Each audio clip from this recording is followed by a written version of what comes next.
These two guys have Minnesota sports flowing in their veins. Mackey and Judd on Score North and ScoreNorth.com. I had a raw flush right there, so I had the raw flush flop, and I had the other two cards for it. So, I felt good about the situation because, he was our guy that we wanted. Jordan was our guy that we wanted, and he was right there in our lap. So, but the fact that ownership, Kevin, Kwesi, and them decided to go ahead and make that decision to draft him was great for me, but it was also great for this team.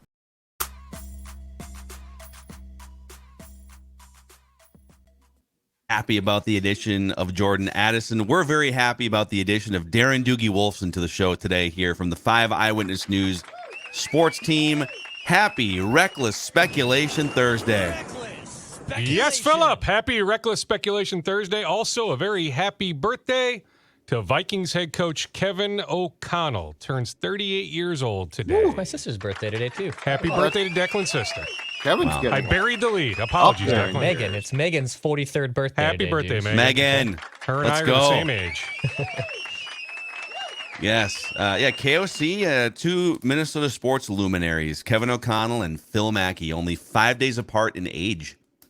Yes, that's right. Happy A belated lot of birthday, Phillip. brilliant sports minds born in May of 1985. Now it That's all makes sense. So you, Judd, Patrick, break bread last night at J.D. Hoyt's.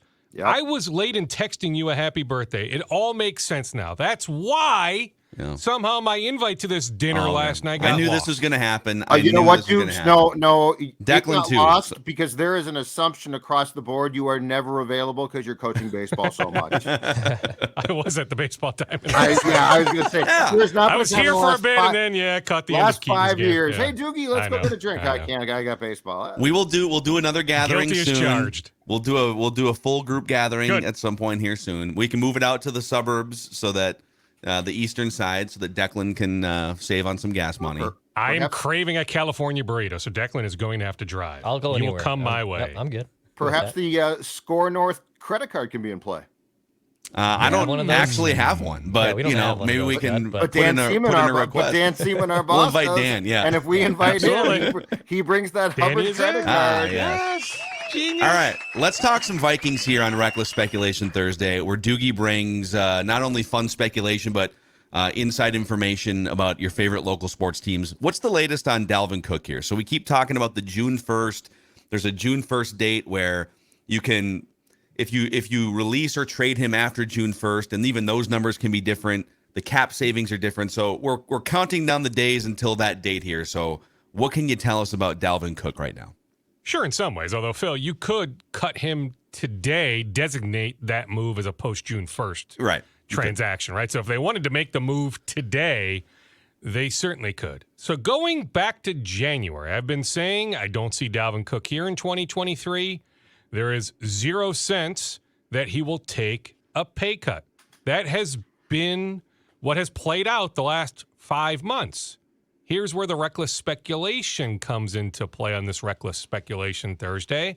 I had somebody who knows enough stuff tell me a couple days ago to start digging. Judd, we talked about this when we were at Vikings Access, OTA Access on Tuesday. I had somebody in the know, right? If I'm throwing it out there, it's somebody I trust enough, although I haven't dug deep enough quite yet. But this person told me to check on the idea that Dalvin is having a change of heart, that it's possible. You look at the landscape of the league, like who really needs a running back? You look at Austin Eckler, right? He reworked his deal this week to remain a Charger.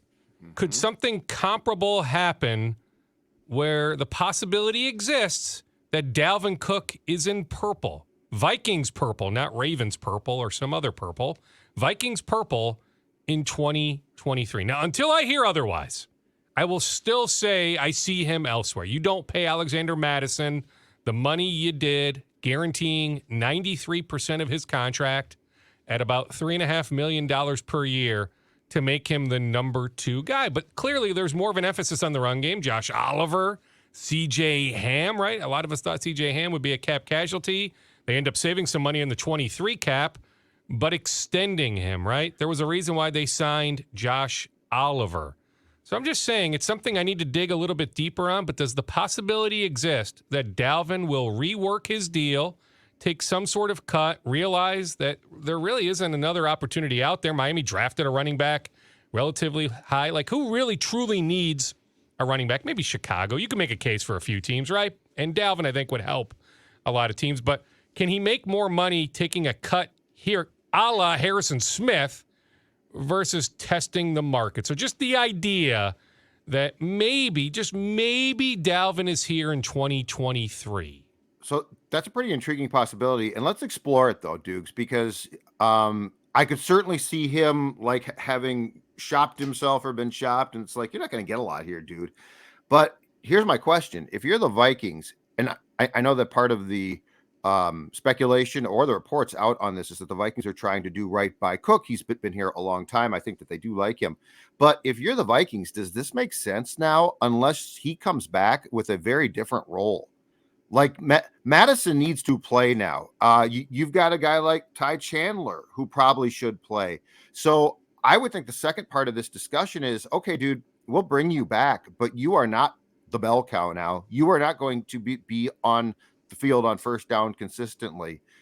I wonder if that would drive him away a little bit, because I cannot see him coming back and replicating at any price the same role that he had in 2022. That's why I see him elsewhere still, Judd. Like, it's still a two-way street. Maybe Dalvin is having second thoughts. Maybe he's thinking, okay, like, I really do like it here in Minnesota. That, I'm positive, is true. That there's not more money to be made elsewhere. So, okay, maybe I need to change my tune here. Maybe I need to take a cut. Maybe, okay, I'll play ball with the Vikings. But that doesn't necessarily mean the Vikings are willing to play ball, right? So it's entirely possible, right? Starter's grade on the 7th round pick. Dwayne McBride, you're right about Chandler. Mattison, that there really isn't necessarily a fit for Dalvin Cook on this roster. Still a pass-first offense. As much of an emphasis as they will put on the run game in 2023, much more so than last year, it's still a pass-first offense. That the feature players are ones who catch the ball, not run the ball. And so that's why I continue to think what I've thought going back to January, that Dalvin will indeed be elsewhere. But I'm just saying, somebody who knows some stuff just said, hey, you might want to dig on Dalvin having potentially a change of heart. See, to me, this one goes a lot deeper than just like the right price point, because the Vikings at this point, we're so far past the peak of free agency. The Vikings have other moves they're not desperate to free up more money. So to me, and they could clear his 2024 contract off the books now or in March. Like, so to me, the question they have to ask themselves is, with the erosion that we've seen from Dalvin, are they better off from a football perspective with him on or off the roster taking up 150, 200, 250 touches? I think it's best to just get off the boat now. I mean, you look at some of the numbers, and I'm not talking about the back of the football card numbers. Oh, you ran for 1,200 yards and whatever, 9 touchdowns, whatever it was. You look at Declan found a stat last week that was expected yards above and below average, and he used to be among the best in the NFL 3-4 years ago. He was like 60 yards or something, or maybe it was more than that, below expected, which means if you put a different running back in there, maybe even a Dwayne McBride, just a 23-year-old with fresher legs, the Vikings would have had a better running game last year. So I think here's my hot take. I think the Vikings are better in 2023 with the trio of Alex Mattison, Ty Chandler, and Dwayne McBride splitting carries in a rotation. I don't know if that's necessarily a hot take. I think that's a fair take. Now, I would debate the other side, that I think there's at least one more solid year there for Dalvin Cook, especially after the surgery to repair the shoulder issue that's been bothering him going back multiple years. But sure, I mean, that's great, Declan. Thank you for the numbers. How about just the eye test, right, Phil? I mean, going back to last year, just how many times was he dancing in the backfield? Going sideways, not forward. I mean, what do the numbers suggest on 0 yards gained, -1, -2, right? I mean, there were a lot of runs of that variety. Now, is it all on him? What about the offensive line? A lot of moving parts in that equation. I'm just saying, Phil, I think there's at least one more good year there. And he also... Whoever he ends up playing for in 23, I think Dalvin's going to have a productive season. There was 3 moments last year where Dalvin Cook basically led the Vikings to a win. He had the run against, obviously, the Colts that helped set up overtime. He had the run against the Dolphins that put them away, and his run against the Bills sparked basically the comeback in that epic game in Buffalo, too. So there were definitely moments last year where Dalvin Cook, although might not be the same back he was, played crucial parts in the Vikings getting wins. Yeah, so take that, Phil. That's true, but that's true. The intriguing thing, but the intriguing thing here is they're not looking for home runs. They are looking for consistency of yards gained. O'Connell, the pass is built around the consistency of the run game to get chunks, 5 yards here, -2, -1, -3, +3 is not their goal. So what they want is they want to be in 2nd and 5. So like.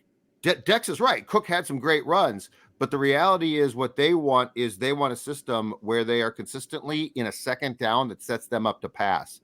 Like it's selfish, but it makes perfect sense. O'Connell's goal is to have the run be used mainly to put his quarterback and his play calling, because his play calling on 2nd and 11 is a pain in the ass. That's no fun. 2nd and 5 is a lot of fun. I would think real quick here on the contract, I would think whatever they do, both sides, like let's say he comes back and it's for a pay cut, it would be in the best interest of both sides if that reworking of the contract made him a free agent after the year, because the Vikings don't want his number on the books in 2024. Yeah. And Dalvin, if that happens and they ask him to take a pay cut, would probably like to go test the market freely if he has a decent season going into 2024, right? Well, yes. I mean, I still think we've seen the last of Dalvin in a Vikings uniform, but if he is here in 23, everything we just discussed, Phil, I'm positive that would be it, that he's not going to be a Viking in 2024. It would be comparable to Zadarius Smith, who finally met the media in Cleveland yesterday. I don't know if you guys saw some of his comments, but he was asked about why did things end in Minnesota. He essentially said, hey, guaranteed money and my ability to become a free agent after this year. That apparently the Vikings weren't willing to do that in some sort of reworked fashion, that made the trade to Cleveland very, very logical in his mind, in his new representation's mind, his new agent. Hey, we'll get you to Cleveland, go work side by side with Myles Garrett, then maybe there's one more payday March of 2024. Yeah. And as long as that keeps Hunter here, the Vikings made 1,000% the right move. And he's the guy you're going to need to give. Like, I wouldn't have... If it was going to siphon away from Daniil any guarantees, everything goes towards him. So if 100%. If Z was going to get a slice, no way. So I think that divorce is actually a very smart one. And to Phil's point from before, I think a divorce with Cook is also pretty wise at this point. Yeah, no, I get it. How about also on Zadarius suggesting, okay, he had this, I dress on Sundays, so I make, what was it, $200,000, something in that ballpark. And so he insinuated, hey, yeah, that knee, remember he was on the injury report late in the season a bunch with the knee issue. Yeah. He was insinuating, hey, like my knee was really bothering me, but because I made all this money to dress on Sundays, I just went out there, right? But then he's also talking in the same breath that he's the ultimate team guy. So which one is it? Like ultimate team guy or, and I get it, like finite amount of time to maximize your earning potential. So I understand. Like, yes, I would have done the same thing, Zadarius, right? I get it. Like you get $200,000 if you dress on Sundays. So I understand it, but don't in the same breath suggest to me that you're the ultimate team guy, which you did multiple times yesterday. See, it's so interesting. Like NFL players are put to that exact test so often, week to week. And it's worse for if you're an aging veteran like a Zadarius, and maybe it's perceived that your time is coming to an end, or if you're a fringe roster guy, and if you have bonuses, you have bonuses tied to games played incentives, or maybe you're just worried about losing your starting job because you're a fringe offensive lineman or something. Can you imagine having to make? I mean, Ronnie Lott was probably neither of those, but he decided, let's just cut my finger off because I can't possibly miss games. It's just a small tip of his finger. He doesn't miss it one bit. It's just a weird decision that you're put to specifically as an NFL football player with some of these injuries.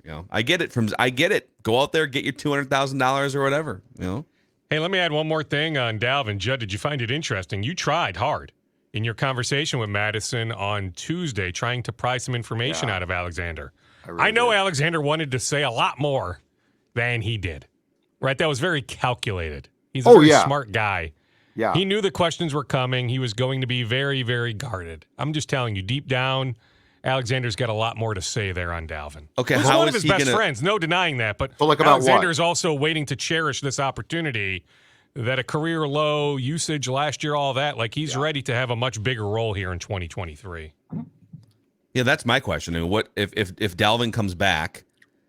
I have to think Mattison signs that I think it's a two-way street. The Vikings probably don't give him the money they gave him if they don't expect him to carry the ball a lot, right? So I just think Dalvin coming back, it just doesn't make sense from a lot of perspectives. And if I'm Alex Mattison, I'm probably not. I love Dalvin. He's a great friend. But from a football and business perspective, I want to touch the ball 150 times and see what happens for the first time in my career. Let me make this very clear. When Alexander Mattison chose to re-sign here, now, a couple options came off the board, right? Like Detroit went the direction of David Montgomery. Denver went the direction of Pirine, right? So a couple options came off the board, but not every option. Like Atlanta had some interest, right? Atlanta did not sign a free agent running back, drafted a really good running back, but didn't sign one. So it's not like it was Vikings or bust. So let me make this very clear. When Mattison decided to re-sign here, it was with the strong understanding, not written guarantee, right? But strong understanding that Dalvin Cook was moving on.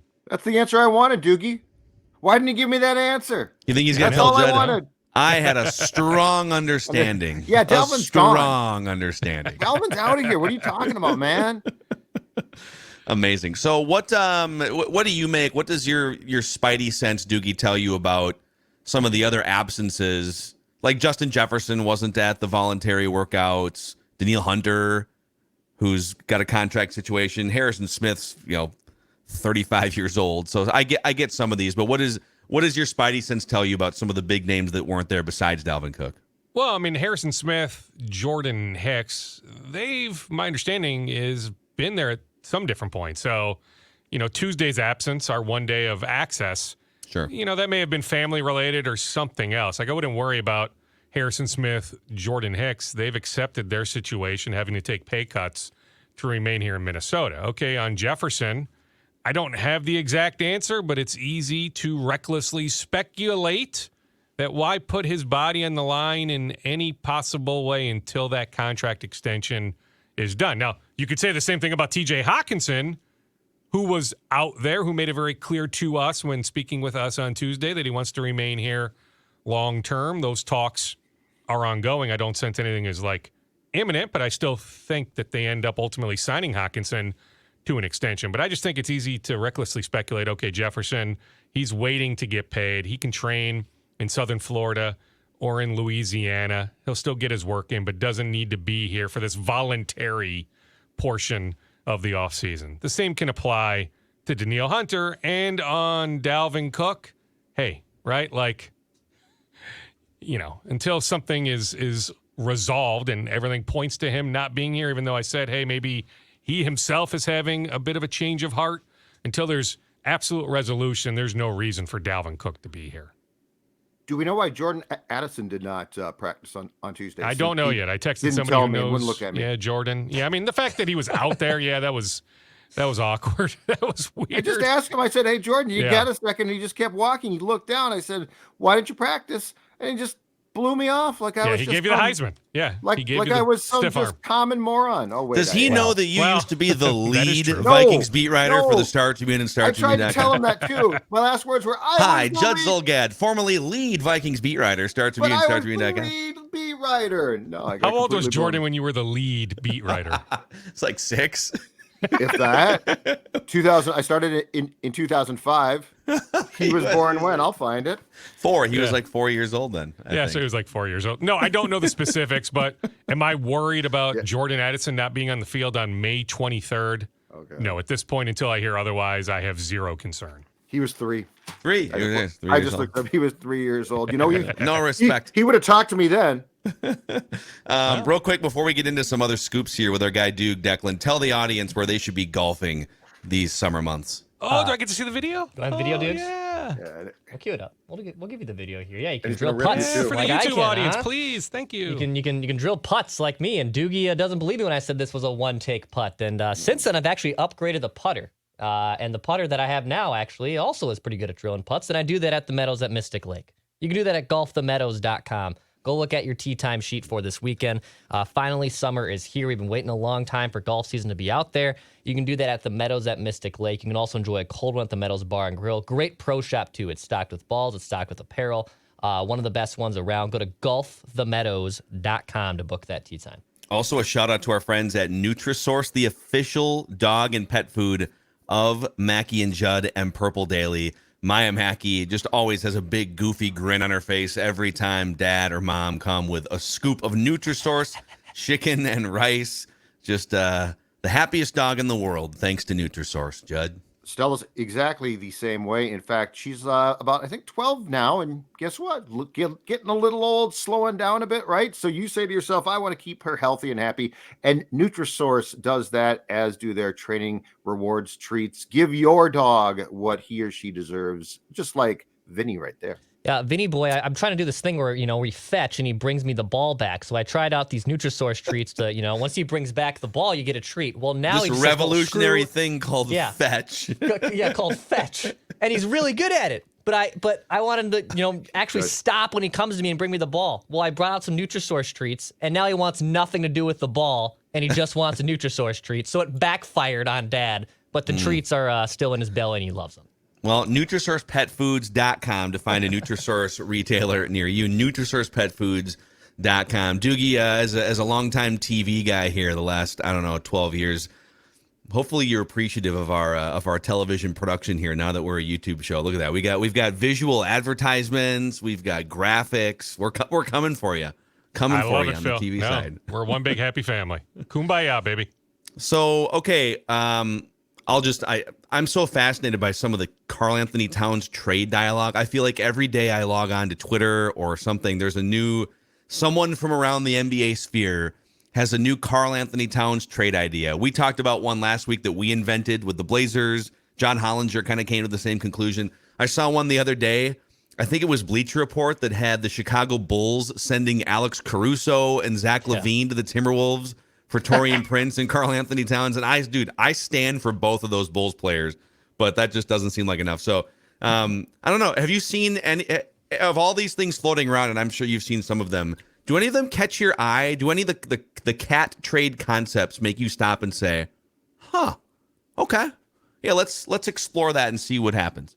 Well, I mean, me personally, sure. The idea of acquiring the number 3 pick, all sorts of Brandon Miller, Charlotte steam. Scoot Henderson falling to 3. Falls to 3. Yes. I don't know if I'm quite to the man crush stage, but I am a big Scoot Henderson fan. So I'm there. I'm man crushing. I'm standing and man crushing. Transaction where Scoot Henderson lands here, I am open-minded to. But until I hear otherwise from Wolves officials, including the owner with me last week, I just still sense they run this thing back, that a cat trade maybe is more likely a year from now compared to now, even though it would be harder with the Supermax kicking in, him next year making the $49 million, right? Although right now he has a trade kicker, right? So, that could complicate some things. But if you wanted to trade Karl Anthony Towns, whether it's now or in a year, you certainly could. There are enough fans in the league. But Scoot Henderson landing here, Phil, that one certainly interests me. It'd be more teams. Like I've heard for a really long time, like Toronto would be one I'd keep an eye on. Certainly New York, right? The Leon Rose connection. Leon Rose runs the Knicks front office. He's the big boss. He was Cat's first agent, right? Tibbs and Cat, maybe got off to a rocky start, but it wasn't like super bad at the end. Like I think Tibbs absolutely could coach Cat. Yeah, it was again. more of a Butler York. Cat riff. It seemed like than a Tibbs Cat riff. But. So certainly New York. Phoenix, right? With the connection to Devin Booker, the Suns possibly looking to do more. Is there any sort of trade you could concoct where it's maybe a 3-way? DeAndre Ayton ends up elsewhere. A lot comes here. Cat goes to Phoenix. I just don't know if Phoenix has enough assets, though. But, the Suns certainly would be one. Dallas. I can promise you Dallas would be one to watch. And I'm sure there's others, but those would be the ones for sure. So, if you want to start concocting ideas, look at the Mavericks roster.